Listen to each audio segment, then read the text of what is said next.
စစ်ကောင်စီရဲ့အတူရောင်ရွေးကောက်ပွဲကြီးအတင်းအကျပ်လုပ်နေတယ်မင်းညာလဲဘုံတွေပေါက်နေကြတယ်မြပရီမှာဆိုတာတော်တော်ဆိုးဆိုးဝါးဝဖြစ်တယ်ဒီမနေ့တပ်ပုံတွေတက်လာပြီပေါ့နော်အဲ့တော့ဒီကြတာတခုကတနိုင်ငံလုံးလမ်းမတွေမှာလူတွေရှင်းနေတယ်အခုကအတန်ပိတ်တပိတ်လောက်တဲ့သဘောပဲပြည်သူတွေကလမ်းပေါ်မှာတိတ်သွားတာမရှိဘူးမဲယုံတွေမှာမဲပေးတာလည်းမရှိဘူးလမ်းတွေမှာလည်းလူတွေကမသွားပဲကိုယ်အိမ်မှာပဲကိုအေးဆေးနေကြတာပေါ့အားလုံးပဲမင်္ဂလာပါနေ့စဉ်တည်ထူးများနဲ့စေရေးနိုင်ငံရေးများကိုတင်ဆက်ပေးသွားမှာဖြစ်လို့ like and subscribe လုပ်ပေးထားပါရန်တောင်းဆိုပါတယ်ရှင်အဲ့တော့ကျွန်တော်တို့နိုင်ငံကပြည်သူကတကယ်ဆန္ဒအစ်စ်ပဲကျွန်တော်တို့ပြည်သူကဆေးအာဏာရှင်ကိုမလိုလားတာအမှန်ပဲဒါပေမဲ့မလိုလားပေမဲ့လည်းဆေးအာဏာရှင်ကိုဆန့်ကျင်တဲ့နေရာမှာနှီးမျိုးစုံနဲ့ဆန့်ကျင်နေတာပေါ့သူတို့ကတော့အိမ်တွင်းကနေပဲဆန့်ကျင်နေသူတို့ကတော့သူတို့တက်နိုင်တဲ့ဘက်ကနေအများပြောနေတဲ့နိုင်ငံရေးရေးချိန်ပေါ့ဗျာနော်အဲ့တော့မဲမပေးကြဘူးမဲယုံလည်းမသွားဘူးအပြင်လည်းမသွားဘူးမသိကြအောင်စောင်းနေတယ်အဲ့တော့သူတို့တွေကကြံဖို့တွေကဒီဂျိုတင်မဲတွေနဲ့လည်းအနိုင်ယူထားပြီးသားတွေရှိနေတယ်ပြီးတော့တချို့မျိုးနယ်တွေတချို့ရက်ကွက်တွေမှာအိမ်တိုင်ရန်ရောက်လိုက်မဲပေးခိုင်းနေတယ်ပေါ့နော်အဲ့တော့လမ်းပေါ်မှာသူတို့လုံခြုံရေးတွေနဲ့သူတို့ကြံဖို့တွေနဲ့ဓာတ်တွေနဲ့ပဲပြည်နေတယ်တာမန်ပြည်သူကလမ်းပေါ်လည်းမသွားဘူးမဲယုံလည်းမသွားဘူးနီးမျိုးစုံနဲ့သူတို့လုံနိုင်တဲ့ဘက်ကနေလုံနေတာကိုတွေ့ရတယ်အဲ့တော့သူတို့အဓိကကတော့ဒီနေ့ပြပမဲပေးတဲ့တဲမှာစစ်ဗိုလ်ချုပ်တွေကထိတ်ဆုံးပါပေါ့မင်းအောင်လှိုင်အပါဝင်စစ်ဗိုလ်ချုပ်တွေကြံဖို့တွေကဒီသူတို့မီဒီယာပေါ့နော်မီဒီယာတွေကနေပြီးတော့ရိုက်ပြပြီးတော့ရေကောက်ပွဲပြီးအာဏာလွှဲမှာလားလို့တမရလုံမှာလားလို့ဆိုရယ်မိကုန်းတွေအရေးမပါတဲ့မိကုန်းတွေလိုက်မေးပြီးတော့ဟိုဝါဒဖြန့်နေတာပဲရှိတယ်သူတို့တွေပဲသူတို့အတွက်လုပ်တဲ့နန်းတက်ပွဲဆိုတော့သူတို့တွေပဲသွားပြီးနန်းတက်ကြတာပေါ့အဲ့တော့ကျွန်တော်အရင်နေ့ကဆုံးဖြတ်တယ်လို့ပဲဘယ်သူနိုင်မှလဲဆိုတာကိုလည်းသူတို့ကဆုံးဖြတ်ထားပြီးသားဘယ်ပါတီပါမှလဲဆိုတာလည်းသူတို့ပဲဆုံးဖြတ်ထားတာဘယ်လွှတ်တော်ကိုယ်စားလှယ်အရွေးခံမလဲသူတို့ပဲဆုံးဖြတ်ထားတာပြီးတော့အဲ့ဒီထဲမှာဘယ်သူနိုင်မလဲဆိုတာလည်းသူတို့ပဲဆုံးဖြတ်ထားတယ်ဒါလှုပ်ပွဲကြီးဖြစ်တာဖြစ်တဲ့အတွက်ပြည်သူတွေကလည်းငါတို့မတော်လဲမင်းတို့ဟိုကျွန်တော်တို့2008ဖွဲ့စည်းပုံအခြေခံဥပဒေမဲပေးပုံနဲ့တပုံနဲ့ငါတို့မတော်လဲမင်းတို့ကအောင်မြင်တယ်လို့မှာပဲငါတို့သွားလဲငါတို့မင်းတို့ကအောင်မြင်တယ်လို့မှာပဲအဲ့တော့ငါတို့ကသွားရင်ငါတို့ကအန်ဒီရောက်ရှိသေးတယ်မတော်တဆမင်းတို့ကပဲဘုံခွဲရင်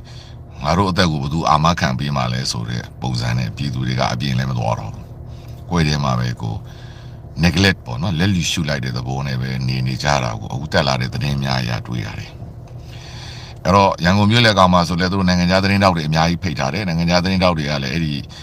ီစုလီဖျားလမ်းရဲ့ဒါအမှတ်1မဲယုံပေါ့ဗျာနော်အမှတ်1မဲယုံရှိမှဆိုရင်ဘယ်သူမှမလားအဲ့တော့ဒါပေမဲ့လည်းသူတို့ကိုလာပြီးလေးလာတဲ့ဒီ9နိုင်ငံကငကိုတဲ့ကလည်းသူတို့နိုင်ငံတွေမှာဒီလိုပုံစံနဲ့ပဲလှုပ်ထားတာဖြစ်တဲ့အတွက်ဒီရွေးကောက်ပွဲရလက်ကိုသူတို့မတရားကျင်ကြတာကိုထောက်ခံအောင်ပါပဲဒါကတွေးနေရတဲ့အခင်းချင်းကြီးဖြစ်တယ်ကျွန်တော်တို့ပြည်သူတွေကခေတ်ဆက်ဆက်မှာနှီးမျိုးစုံနဲ့အခွင့်အရေးရရင်ရသလိုသူတို့ပြခဲ့တယ်သူတို့လိုချင်တဲ့ NLD ဒါရှိရင်အကုန်ထွက်မဲပေးမှာသူတို့လိုချင်တဲ့ NLD မဟုတ်ဘူးဆိုရင်တော့ sorry ပဲသူတို့တနက်ပဲထောက်ဒါပဲထောက်မရှောင်မလွဲနိုင်တော့ပေးမယ်ရှောင်လွဲလို့ရရင်တော့မပေးဘူးပေါ့ဗျာတော့မသိကြအောင်စောင်းနေတယ်မဲစင်ရလက်တွေတော်တော်များများကလည်းကိုယ်နာမည်မပါတဲ့လူတွေကများတယ်မပါတော့လည်းမသိကြအောင်စောင်းနေတာပေါ့အဲ့တော့ဘယ်လိုပဲဖြစ်ပေါ့နော်တော်လန်ရေးဟာအရှင်ဟုန်တစ်ခုနဲ့ဆက်ပြီးတော့မင်းအောင်လှိုင်တို့ရဲ့ဂျေဇူးကြောင့်ပဲပြန်ပြီးတော့အရှင်ဟုန်မြင်လာတယ်သူတို့ဒီနေ့လှုပ်ပေးလိုက်လို့ပဲသူတို့အဆက်သူတို့ခွဲသလိုဖြစ်ပြီးပြည်သူတွေပူပြီးစီးယုံတာကိုတော်လိုင်းရေးဘက်တော်သားတွေကိုမိမောင်းထိုးပြသလိုဖြစ်သွားတယ်ဒီနေ့ပြည်သူတွေပေးလိုက်တဲ့ message ကမင်းအောင်လှိုင်တို့ကိုပြောလိုက်တယ်မင်းတို့ကငါတို့မထောက်ခံဘူးမင်းတို့အုပ်ချုပ်တော်ငါတို့မချေနဲ့ဘူးတပြိုင်နက်တည်းမှာလဲတော်လိုင်းရေးဘက်ကNUG အပါဝင်တိုင်းသားလက်နက်ကင်တွေကိုလည်းပြည်သူကတပြိုင်နက် message ပေးတယ်မင်းတို့မြန်မြန်စူးစမ်းကြမြန်မြန်စီးလုံးကြမြန်မြန်လှုပ်ပေးကြငါတို့တောက်မခံဘူးငါတို့မှာဒုက္ခရောက်နေပြီဒီနေ့ပြည်သူတွေကကျွန်တော်တို့အတန်တိတ်တပိတ်မခေါ်ဘဲနဲ့ကိုသူ့ဟာသူပြည်သူတွေက message ပေးလိုက်တာအဲ့ဒီ message ကနှစ်ဖွဲ့လုံးကိုပေးတာမင်းအောင်လှိုင်တို့ဘက်ကကြည့်ရင်မင်းတို့ငါတို့မထောက်ခံဘူးမင်းတို့ဘယ်ခေတ်ဘယ်စနစ်ပဲဖြစ်ငါတို့ကြိုက်တဲ့ NLD မပါဘူးငါတို့ကြိုက်တဲ့ဒေါအောင်ဆန်းစုကြည်ငါတို့ခေါင်းဆောင်မပါရင်မင်းတို့ကိုတသက်လုံးမဲမပေးဘူးဒါပြည်သူတွေ maybe ဒါပေးလိုက်တဲ့ message တပြိုင်နက်တည်းမှာပဲ NUG အပါဝင်တိုင်းသားလက်နက်ကင်များကိုပြည်သူတွေပေးလိုက်တဲ့ message ကမင်းတို့မြန်နိုင်အောင်လုပ်မင်းတို့ကငါတို့ပြည်သူတွေစောင့်ပြောနေတယ်မြန်ချပြီးငါတို့တွေဒီမင်းတို့အခုမင်းတို့လိုချင်တယ်မင်းတို့စစ်တပ်နဲ့တနက်ကင်ပြီးတိုက်မယ်လို့ပြောတယ်ငါတို့ပြည်သူတွေကအတက်နိုင်ဆုံးတောက်ခံပေးနေတယ်မင်းတို့ကလည်းတက်နိုင်တယ်များပတ်စံတွေထောက်ပံ့နေတယ်မင်းတို့လက်နဲ့လက်တက်ဆင်ပေးထားတယ်အဲ့တော့မင်းတို့ရတဲ့လက်နဲ့မြန်ကြဒီဂျွန်ပိုင်ရှင်ကြီးတွေနဲ့သူ့ရဲ့စစ်တပ်တွေကိုအမြန်ဆုံးတိုက်ထုတ်ပေးဆိုတဲ့ message ကိုလည်းပြည်သူကတပြိုင်တည်းပေးတာဟိုနေ့ကတော့ကျွန်တော်တို့ကဒါအတန်တဲ့ကျွန်တော်တို့ဘက်ကအတန်တိတ်တပိတ်ခေါ်လို့ပြည်သူကပူပေါင်းပါဝင်တာဒီနေ့ကဘယ်သူမှမခေါ်ဘဲနဲ့ပြည်သူကသူ့ဟာသူလိုလိုလားလား message ပေးတာအဲ့ဒါကိုလည်းတကဘာလုံးကိုလည်းပြလိုက်တာမြန်မာပြည်သူတွေကကဘာကြီးကိုမကြည်မနှက်ဖြစ်နေတယ်အားမရဘူးဖြစ်နေတယ်အိန္ဒိယချင်းနိုင်ငံတွေကိုအားမရဘူးဖြစ်နေတယ်ငါတို့ဒီလောက်တောင်လမ်းပေါ်မှာလည်းထွက်ပြီးခဲ့ပြီးငါတို့ဒီလောက်တောင်စစ်အာဏာရှင်ကိုခေတ်ဆက်ဆက်မှာလည်းရွေးကောက်ပွဲတွေနဲ့ငါတို့ဆန့်ကျင်ထားပြီးငါတို့ကြိုက်တဲ့ပြည်သူကိုမဲပေးထားပြီးအဲ့ဒီအတွက်အခုမင်းတို့လုံးမဲ့အတင်းကျပ်ဒီစစ်အာဏာရှင်မင်းတို့တန်ရုံးတွေကအတိမတ်ပြူထားကြတယ်တန်ရင်တမကြီးအတိမတ်ပြူခေါ်ပြောနေကြတယ်ဒီစစ်အာဏာရှင်ကိုငါတို့တော့သဘောမကျဘူးဆိုတာကိုမဲဆန္ဒရှင်မြန်မာပြည်သူတွေကဒီနေ့နိုင်ငံတကာကုလသမဂ္ဂကိုလည်းသတင်းစကားပေးလိုက်တာအဲ့ဒီကနေမှတခါအဲ့ဒီအတွက်မင်းတို့ဒီစစ်အာဏာရှင်ကိုအတိမတ်မပြုနဲ့ငါတို့အတွက်စစ်အာဏာရှင်ကိုမင်းတို့ဖြုတ်ပြီး ICC တရားရုံးကတရားစွဲပြီးတက်နိုင်ရင်ငါတို့အတွက်စစ်အာဏာရှင်ကိုလာဝိုင်းတိုက်ပြီးအမေရိကန်ပါဝင်အနောက်နိုင်ငံများအာဆီယံနိုင်ငံများကိုပြည်သူက message ပေးလိုက်တာဒါကကျွန်တော်သဘောလည်းမဟုတ်ဘူးကျွန်တော်လည်းဒီနေ့မှာမဲမထွက်မပေးရလမ်းမထွက်ရကျွန်တော်လည်းတစ်ခါမှလည်းမပြောထားဘူးနော်ကျွန်တော်တော့ပြောထားသေးတယ်ပြည်သူတွေမတက်တာရင်လည်းပေးလို့ရတယ်လို့တော့ကျွန်တော်ရက်တည်ပေးခဲ့တယ်ဒါပေမဲ့ကျွန်တော်တို့သဘောမဟုတ်ဘူးပြည်သူကမြန်မာနိုင်ငံပြည်သူကသူ့သဘောကိုသူပြတာဗျာတော့သူကြောက်လို့ပဲဖြစ်ဖြစ်မကြောက်လို့ပဲဖြစ်ဖြစ်ဘလို့ပဲဖြစ်ဖြစ်လမ်းပေါ်မထွက်တာတော့မထွက်ဘူးလေသူတို့သိတယ်သူတို့ပြောင်းကျင်တယ်စစ်တပ်ကိုသူတို့မလိုလားတော့ဘူးဘာလို့လဲသူတို့ဒီတိုင်းပြည်မှာ local ပေါ့ဦးပြောနေတယ်မင်းတို့ပြည်တွင်းလာကြည့်ပါလားရှေ့တန်းလာကြည့်ပါလားမြေပြင်မှာသူတို့ခက်ခဲဖြစ်နေတာမြေပြင်မှာဒီစစ်အာဏာရှင်ရဲ့စိုးကြိုးကောင်းကြိုးတွေအားလုံးကိုသူတို့ခံစားနေရတာသူတို့ခံစားလို့ရတယ်ဒီစစ်အာဏာရှင်တွေလိန်နေတာဆိုတော့လည်းသူတို့ကောင်းကောင်းသိတယ်စစ်အာဏာရှင်တွေပောက်ကရပြောနေတာလည်းတောင်းကောင်းသိတယ်စစ်အာဏာရှင်တွေရက်ဆက်နေတာလည်းသူတို့ကောင်းကောင်းသိတယ်စစ်အာဏာရှင်တွေမတရားလုပ်နေတာသူတို့အကျိုးစီးပွားတွေဖျက်ဆီးနေတာလည်းကောင်းကောင်းသိတယ်အဲ့တော့သူတို့ဒီနိုင်တဲ့ဘက်ကသူတို့ပြတာပဲအခွင့်အရေးရပြတာပဲဒါကြောင့်နောက်တစ်ခုဘာလို့တွေ့ရလဲဆိုစစ်အာဏာရှင်ရဲ့ပါတီတွေဖြစ်တဲ့ကြံ့ဖို့တို့ကိုကြီးပါတီတို့တသက်ခိုင်ပါတီတို့အဲ့ဒီပါတီတို့အများစုပြည်သူကမထောက်ခံဘူးဆိုတာဒီနေ့မဲမရွေးဘဲနဲ့ကိုကျွန်တော်တို့မဲယုံမသွားခြင်းနဲ့ကိုသိသွားစေတယ်ပြောချင်တာကကြံ့ဖို့ကိုထောက်ခံတဲ့ပြည်သူအများစုရှိရင်မဲယုံမှာတန်းစီနေမှာပဲသူ့လူသူမဲသက်ပေးမှာလေဒီမိုကရက်ကိုထောက်ခံတဲ့လူကဒီမိုကရက်ထွက်ပေးတာပဲလေလေဘာကိုထောက်ခံတဲ့လူကလေဘာထွက်ပေးတာပဲလေကွန်ဆာဗေးတစ်ကိုထောက်ခံတဲ့လူရီပတ်ဘလီကန်ကိုထောက်ခံတဲ့လူကိုထွက်ပေးတာပဲလေအခုကြည့်ခြင်းအဖြစ်သူတို့ကြံ့ဖို့ကိုထောက်ခံတဲ့ပြည်သူလည်းအများကြီးမရှိဘူးကိုကြီးတို့ပါတီကိုထောက်ခံတဲ့ပြည်သူလည်းအများကြီးမရှိဘူးတသက်ခိုင်တို့ပါတီကိုထောက်ခံတဲ့ပြည်သူပြောချင်တာကသူတို့ပြည်သူတွေကိုယ်တိုင်ကအဲ့ဒီပါတီဝင်တွေကိုယ်တိုင်ကကိုထွက်ပြီးမဲမပေးတာဒါကိုကြည့်ခြင်းအဖြစ်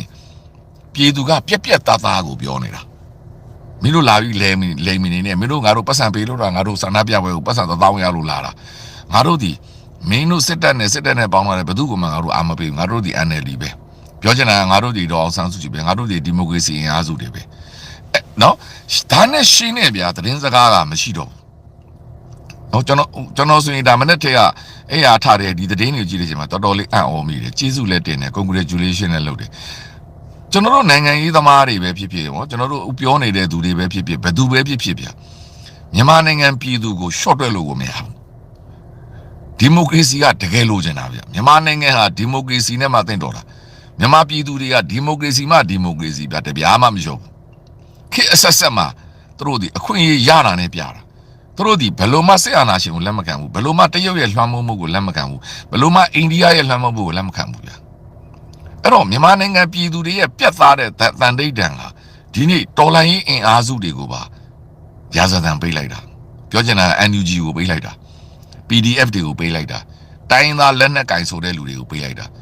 မင်းတို့ကငါတို့အခုထိထောက်ခံနေစေမင်းတို့ငါတို့အတွက်ဘာလုပ်နေလဲမြတ်တိုက်ငါတို့မခံစားနိုင်တော့ဘူးဒီလူတွေကိုမင်းတို့ဗဇက်နဲ့ပြောပြီးမြန်လာတိုက်အားပေးနေတာပြည်သူက မင်းတို့ဘာလို့မတိုက်လဲတိုက်လာတိုက်ဒီလူတွေကိုမင်းတို့ဗဇက်နဲ့ပြောမနေနဲ့ဆိုတော့အဲ့ဒီသတင်းစကားကိုမြန်မာနိုင်ငံမှာရှိတဲ့အများစုသောပြည်သူကပေးလိုက်တာသူတို့နောက်တစ်ခုကသူတို့ထွေးထားတဲ့စတွေးကိုသူတို့ဘယ်တော့မှပြန်မမျိုးဘူးမြန်မာပြည်သူကသူတို့ NLD ကိုမဲပေးထားတာခေတ်ဆက်ပေးထားတာအဲ့ဒါကိုသူတို့ပြန်မရုပ်သိမ်းဘူးခိုင်မာကိုရက်တည်နေတာဗျာမေမျိုးလုံးနေရာမှာတော့ထွက်ပေးမဲ့လူမရှိဘူးတဲ့ဗျာ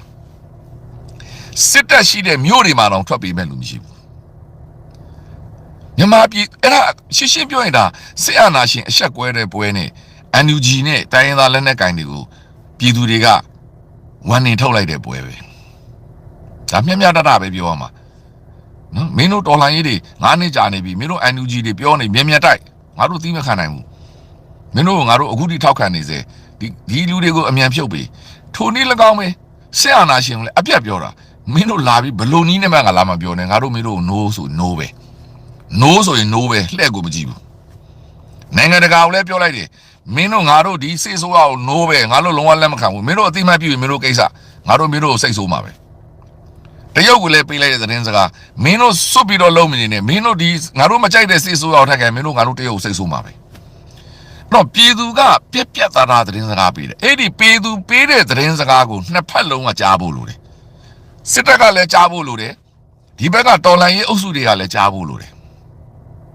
တတိထားကြည့်ဒီနေ့လမ်းပေါ်မှာထွက်ရလို့ဘယ်ပြည်သူဘယ်တော်လှန်ရေးဖွဲ့မှမလုံဆော်ထားဘူးဘာလို့ပြည်သူကိုညှာလို့ပြည်သူကိုတနာလို့ဘာလို့ပြည်သူကိုကလမ်းပေါ်မှာထွက်ရမဲမပေးရသွားတိုက်တွန်းရင်စစ်တပ်ကပြည့်ရင်ခတ်ရင်ဖမ်းရင်စီးရင်ပြည်သူဒုက္ခရောက်မှာသိလို့မပြောခဲ့ကြတာတွယ်ဝိုက်တဲ့နီးနဲ့ပဲပြောတယ်တက်ဘယ်သူမှမပြောထားဘူးနော်အဆိုင်လည်းပဲလုပ်ပါလို့လည်းမပြောဒါပေမဲ့ပြည်သူကသူ့အသိစိတ်နဲ့သူကိုမထွက်ဘူးဗျာတကယ်ကိုချီးကျူးဖို့ကောင်းတဲ့လူမျိုးတကယ်ကိုဒီမိုကရေစီမှာခက်ခဲမှာရပ်တည်တဲ့လူမျိုး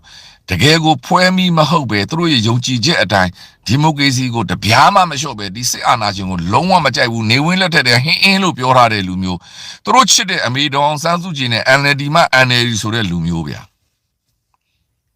အဲ့ဒါကဘယ်သူမှညင်းလို့မရဘူးဗျာအချိန်ပြထားတယ်ဗျာသူတို့ရွေးကောက်ပွဲရလဲကြိုက်တာချင်းညာဒါပေမဲ့ဒီနေ့မဲယုံမှာလူတွေမတန်းစီပြီးထွက်မပေးဘူးတဲ့ဆိုတာကဒါနဲ့ရှင်းတဲ့သတင်းစကားဗျာဘာရှိအောင်လဲအဲ့တော့တချို့ကျွန်တော်တို့တော်လိုင်းရေးဘက်လူတွေကပြောနေကြတယ်မလေးစစ်တပ်တွေ့တယ်မဟုတ်လားမဟုတ်ဘူးမပြောနဲ့အမင်းအဲ့ဒီတော်လိုင်းရေးဘက်တော်သားတွေကိုပါပြည်သူကဝန်နေထုတ်လိုက်တာမင်းတို့တွေမြန်တိုက်ကြမင်းတို့မြန်လုပ်ကြငါတို့မင်းတို့ကိုထောက်ခံနေသေးပဲမင်းတို့ငါတို့အားပေးနေသေးပဲဆိုတဲ့သတင်းစကားကိုပါပြည်သူကဗမာလူပြောရင်တော့ခဲသလုံးလေးနဲ့ငှက်တကောင်ပြစ်ထက်တာဇဲတောက်တဲ့သဘောဆိုကာတင်ပြစ်တာပေါ့ဗျာတစ်ချက်တည်းပြစ်ထက်တာပြည်သူတာဝန်ကြီးတယ်မြန်မာနိုင်ငံသားတွေတာဝန်ကြီးတယ်ဒါလောက်အကြောက်တရားလွှမ်းမိုးနေတာဗျာဒါလောက်ဒုက္ခပေးမယ်ဆိုတာသိရဲ့သားနဲ့ဒါလောက်သူတို့မတရားလုပ်နေတာသိရဲ့သားနဲ့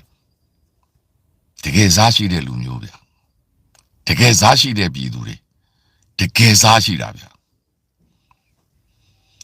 ဒီစစ်တပ်တနတ်တာမရှိဘူးဆိုရင်လေကျွန်တော်တို့ပြည်သူတွေအမှုန့်များကြိတ်လိုက်မှမသိဘူးဒီစစ်သားတွေကိုအခါတလေကျွန်တော်စိုးရိမ်နေတကယ်စိုးရိမ်တာကျွန်တော်တို့နိုင်တဲ့နေ့ပေါ့နော်နေပြည်တော်ကြတဲ့နေ့မင်းအွန်လိုင်းကိုဖိုင်တဲ့နေ့မှာ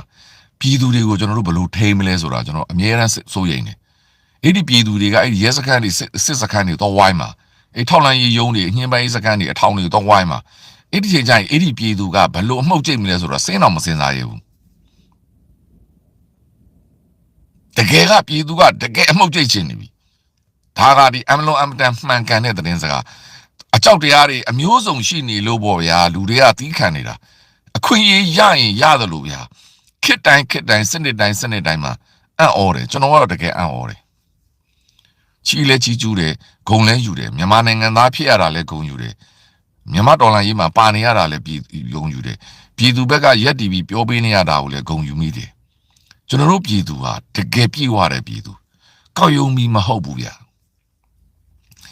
တို့ဒီစစ်အာဏာရှင်ကိုအသံလည်းမကြားချင်ဘူးမြင်လည်းမမြင်ချင်တော့ဘူးတို့ဘလို့နီးနဲ့မှလက်မခံနိုင်ဘူးဗျာ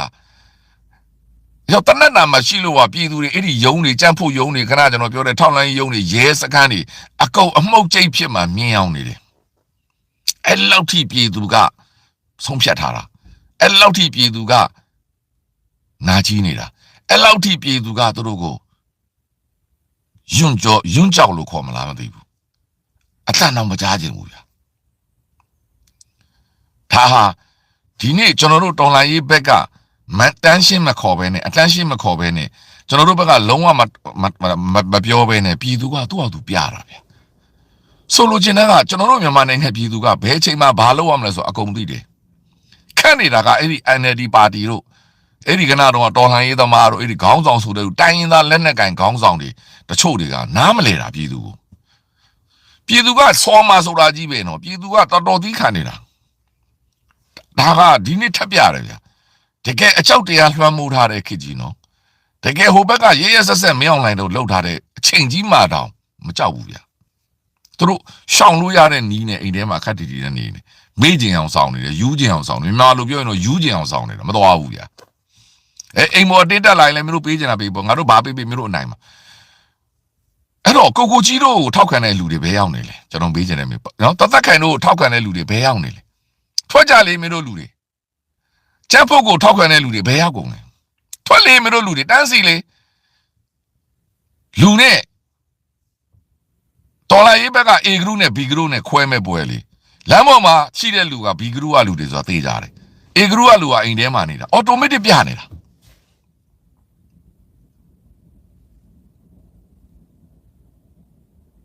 အဲ့တော့